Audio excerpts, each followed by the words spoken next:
Hallo liebe Freunde, danke für das Einschalten. Heute ist Montag und das bedeutet, es ist wieder Zeit, über die wichtigsten Ereignisse der vergangenen Woche in Russland zu sprechen. Kalenderwoche 21. Ich hoffe, ihr findet die Nachrichten spannend und informativ. Also los geht's. Russland will Friedensentwurf vorlegen. Russland plant der Ukraine einen Entwurf für ein Friedensabkommen zu übergeben, nach dem Abschluss des aktuellen Gefangenenaustauschs. Das erklärte Außenminister Sergei Lavrov am 23. Mai. Moskau halte sich an die Vereinbarungen, die am 16. Mai bei Gesprächen in Istanbul erzielt wurden. Laut Lavrov arbeitet Russland derzeit an einem Gefangenenaustausch im Format 1000 gegen 1000 und finalisiert parallel den Text eines möglichen Friedensabkommens. Sobald der Austausch abgeschlossen ist, werden wir bereit sein, den Entwurf zu übergeben, so Lavrov. Am selben Tag kehrten bereits 270 russische Soldaten und 120 Zivilisten aus ukrainischer Gefangenschaft zurück.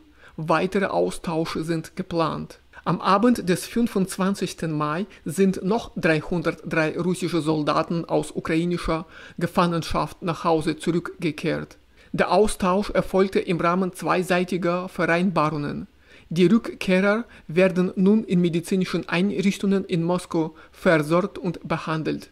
Im Gegenzug übergab Russland ebenfalls 303 ukrainische Militärangehörige an Kiew.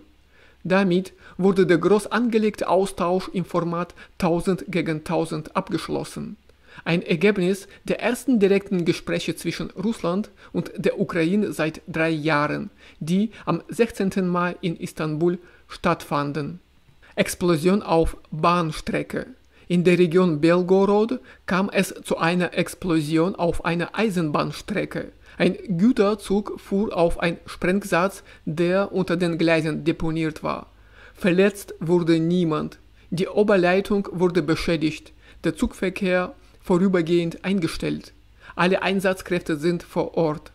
Der Vorfall ereignete sich gegen 18 Uhr in der Nähe von Novy Oskol.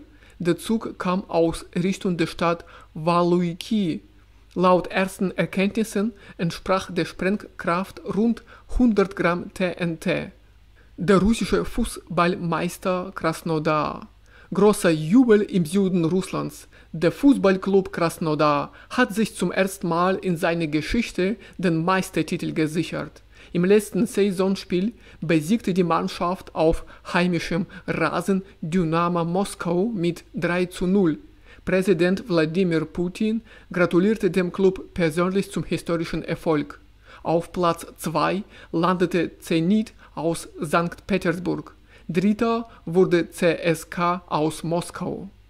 Letzter Schultag in Russland. Am 24. Mai feierten Schülerinnen und Schüler im ganzen Land den letzten Schultag, auf Russisch Posledny Zvonok. Für viele war es ein bewegender Moment des Abschieds von der Schulzeit. In den 9 russischen Regionen fanden die Feierlichkeiten aus Sicherheitsgründen in Innenräumen oder online statt. Der Tag markiert für viele Jugendliche nicht nur das Ende des Schuljahres, sondern auch den Beginn eines neuen Lebensabschnitts auf dem Weg ins Erwachsenenleben. Zeckenzeit in Irkutsk.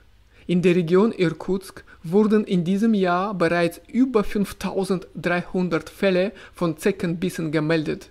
Allein in der vergangenen Woche suchten 1328 Menschen medizinische Hilfe, darunter mehr als 300 Kinder.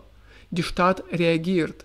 Bereits mehr als 1200 Hektar wurden gegen Zecken behandelt. Insgesamt sollen es rund 3100 Hektar werden.